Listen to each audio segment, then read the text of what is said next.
What's up, everybody? Chase Brantley again. Back with another video. This time it's a review of all of my Halloween movies. Let's get started, shall we? The first one I have is John Carpenter's Halloween from 1978, The Night He Came Home. And about this film, for those of you who don't know, it's about a character, fictitious character, mind you, named Michael Myers and his psychiatrist Sam Loomis, and he's in a mental hospital known as Smith's Grove in Warren County outside Haddonfield, which is a fictional town in Illinois. Haddonfield itself, though, is actually a real town in New Jersey where Deborah Hill herself grew up. Rest in peace. But anyway, this was probably one of the first horror movies I ever saw. I consider myself lucky that way. But anyway, more about the film itself. It's got extra features on here, and they are, I don't know if you can see that or not. Let's see. Widescreen presentation, 2.351 enhanced for 16.9 TVs, whatever that means. Full frame presentation. Original theatrical trailers. You'll have to forgive the bad quality. I don't have a camera. I do this with my phone. But and let's see, radio spots and talent bios, still and poster photographies, behind the scenes gallery, still gallery, Halloween Unmasked, and anyway, that's Halloween 1 for you, and it's set in, it starts off in the year 1963, as most people know, then moves on into 1978, when he became 21. And that is where our next film picks up, Halloween 2. And this continues our story with Laurie Strode, the protagonist, and of course, Michael Myers, who we find out in this second film is her brother. And as for those who don't know, originally that was not going to be part of the story. Originally, Donald Pleasence, was not going to be in it from what I hear, but I think that's probably incorrect, because I know he was all the way up into Halloween 6, as most people do know. But John Carpenter was drinking a six-pack of beer one night, and from what I understand, from what I've read and heard, he didn't really care to write this, but he did it for the fans, I believe, and it actually is one of my favorite sequels.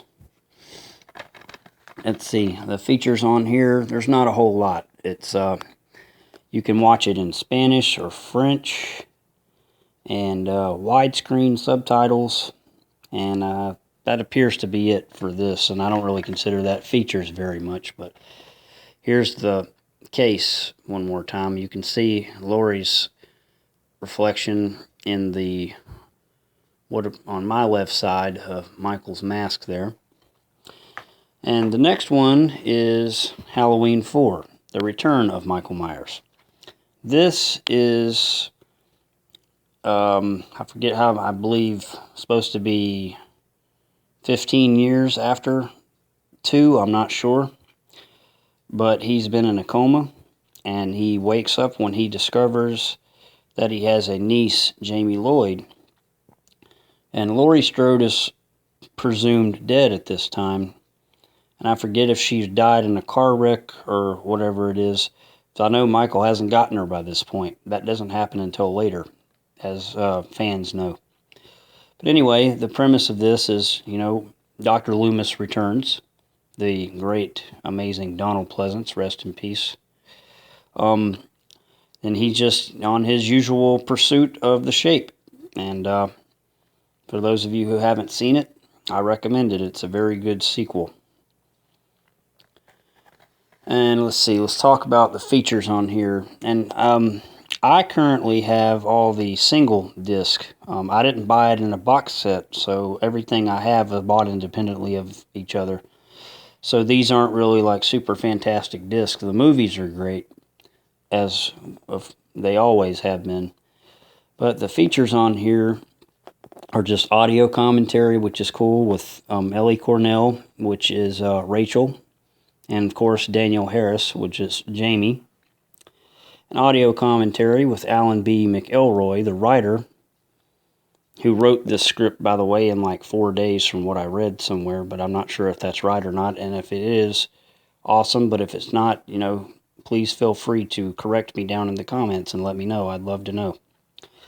And Halloween 4/5 discussion panel. I don't know why they have 5 on here as well in the discussion panel, but in the features, apparently it talks about 4 and 5, and this is Halloween 4 we're discussing right this second. The making of Halloween 4, and finally the theatrical trailer. And for those of you who don't know, the reason the mask in this one is different, if you haven't seen 2, I recommend go back and watch that.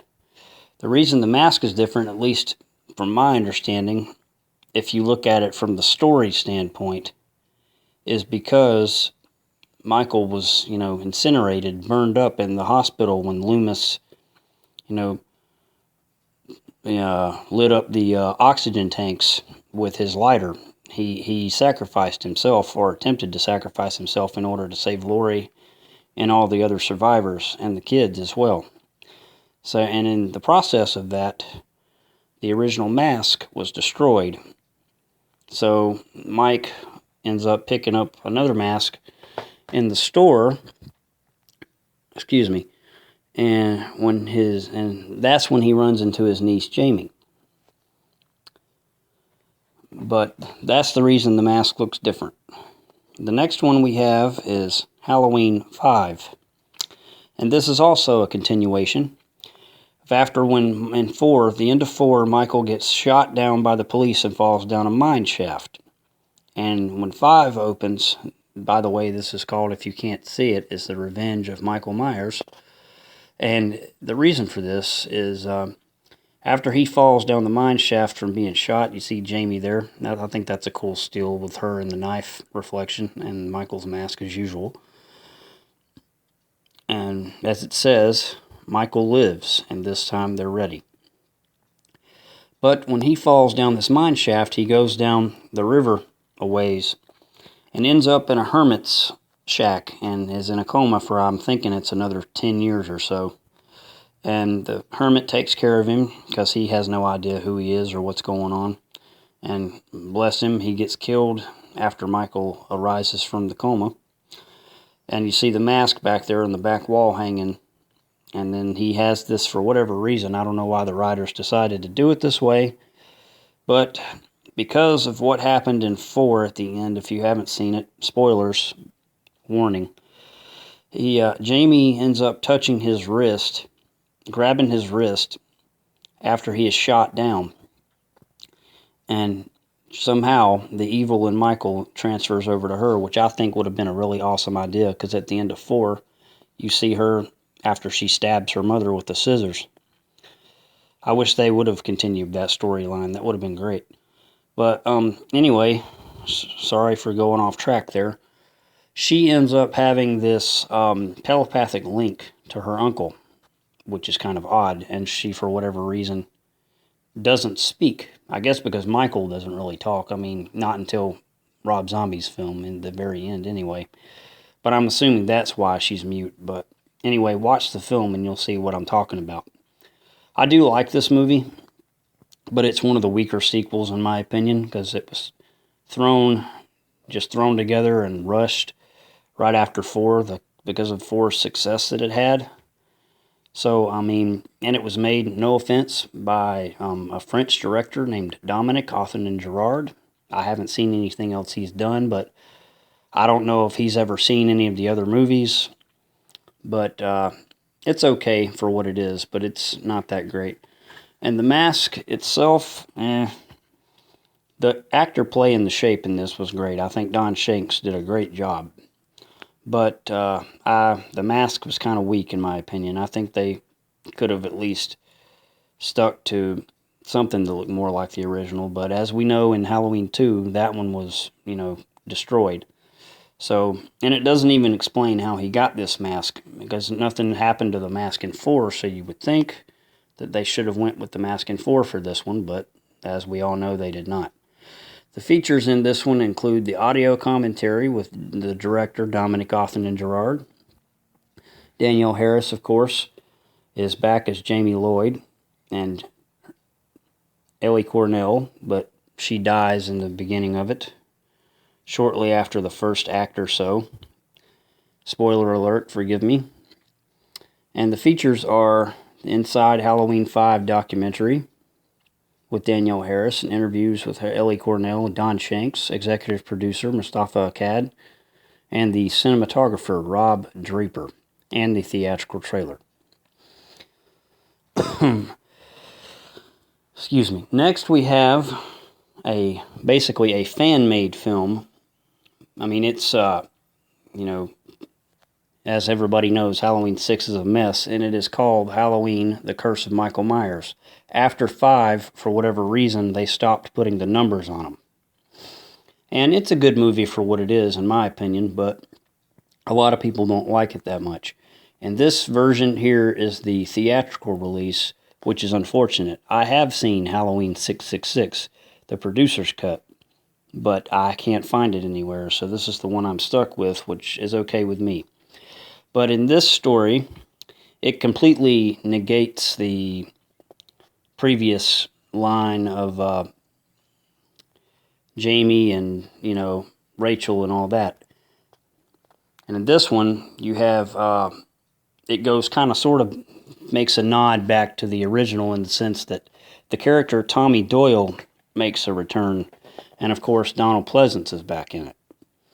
But as you know, for those who have seen it and who haven't, the actor Paul Rudd is playing him, Tommy Doyle, and this is Paul Rudd's first movie from what I understand. And I think he did a great job, and I like the movie for what it is. It was made by Daniel Farrens. If you watch an interview on the 25 Years of Terror DVD, which I'll get to in a little bit, he even says that it's a movie made by fans for the fans. But the reason that had so many issues with this movie is because they kept changing things. The producer didn't agree with the director didn't agree with the producer, and so on and so forth. So a lot of things were taken out, and a lot of things were added. And of course, the Thorn thing with the guy in the black trench coat and the hat and all that, to me that's kind of silly, because if it was up to me, I would like to keep Michael and his evil a mystery, as I believe most fans would. But as you know, if you've seen this, that doesn't happen, which is unfortunate. But if you haven't seen it, I recommend checking it out. It's a good movie for what it is. It's not too bad. All right, and our next one that we're looking at is Halloween H2O, 20 years later. And a lot of people, as a joke, say Halloween water, ha ha ha, H2O. But it's supposed to be Halloween 20 years later, as it says, obviously, as you can see. And I like this one because, Laurie Strode herself, Jamie Lee Curtis, makes a return. And this movie, from what I understand from an interview that I watched on YouTube, was actually Jamie Lee Curtis's idea as an anniversary nod to the first film in 1978. Which it does a great job, and I'm glad the Laurie Strode character came back, but this was supposed to be the last one, for those who don't know, but ended up, of course, because of money, they keep making more, which is awesome. But in this premise, the character Laurie Strode, or aka Carrie Tate, has changed her name because she went into hiding from her brother after 20 years or so. I guess it's obviously how long it is. And she's a headmistress at a school. And I guess it's either a private school or maybe a college. And it's out in California, in Glendale, California to be exact. And anyway, as we know, Michael ends up, doing his usual thing. He finds her somehow. I don't really know how to explain that, but if you haven't seen the movie, definitely check it out. And it is the actor Josh Hartnett. It's his first movie. He plays her son, John, Strode, which is really awesome. And I kind of wish that they would have continued with his storyline, because you really don't know what happens to him. It just kind of falls off. But not to get off track there. At the end of this movie, Laurie becomes the hunter. Michael pretty much becomes the prey, which I think is a pretty cool concept. And the way they did it at the end, if you have seen it, as you know, is he ends up, they end up in this brawl between the two of them, and she's had enough, so she kicks his ass, and knocks him over the balcony by stabbing him, and he falls on that table and breaks the table, and he's supposedly, that's it. But of course, it's Michael. We all know he's coming back. You can't kill the boogeyman, in the words of Tommy Doyle. And at the end, cleverly, Michael ends up trading, capturing a paramedic, strangling him, crushing his larynx, and therefore he cannot speak. And Michael hasn't spoken a word in the words of Loomis, 15 years. So, cleverly, Michael trades clothes with him, and how he does it without other paramedics noticing, walks off into the woods in this other person's uniform and puts his mask and the coveralls on the paramedic. And Laurie ends up thinking it's him, and he can't speak, and he's trying to communicate to Laurie that he's confused and doesn't know where he is or what's going on. And she ends up crashing the van she's in. It flips down a ravine and crashes into a tree, and Michael ends up flying out the windshield, and it gets stuck between the car and the van and the tree. And she has a brief dialogue with him, and then she decapitates him, and that is supposed to be the end of the series. But as we know, that green, that money, keeps bringing it back, which is awesome.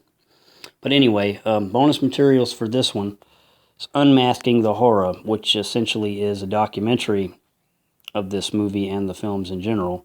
A trivia game, which is actually pretty cool. I've played it a couple of times. Music video, if you like music, that's fun. And then it has, which isn't really special features, but it says it under special features, the widescreen and the surround sound. But anyway, as it says, Jamie Lee Curtis, smart, sexy, and stunning. If you haven't seen this, definitely check it out. If you want to do the original trilogy, which I've seen other YouTubers talk about, which would be 1, 2, and H2O, and you want to continue Laurie's story, I recommend going that route. On to our next movie is Halloween Resurrection. This takes place just completely different. It negates H2O, I believe, and 6 is the Thorn trilogy, which that's totally different.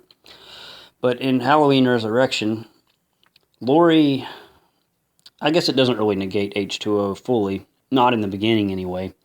If you haven't seen it, spoiler, Laurie is institutionalized for killing the paramedic because she thought it was Michael. And she's been there for a long time, I'm guessing, because her hair is long, she looks all beaten and worn down and all that. And Michael ends up finding her yet again, and he has another mask in this one for some reason. I don't know why.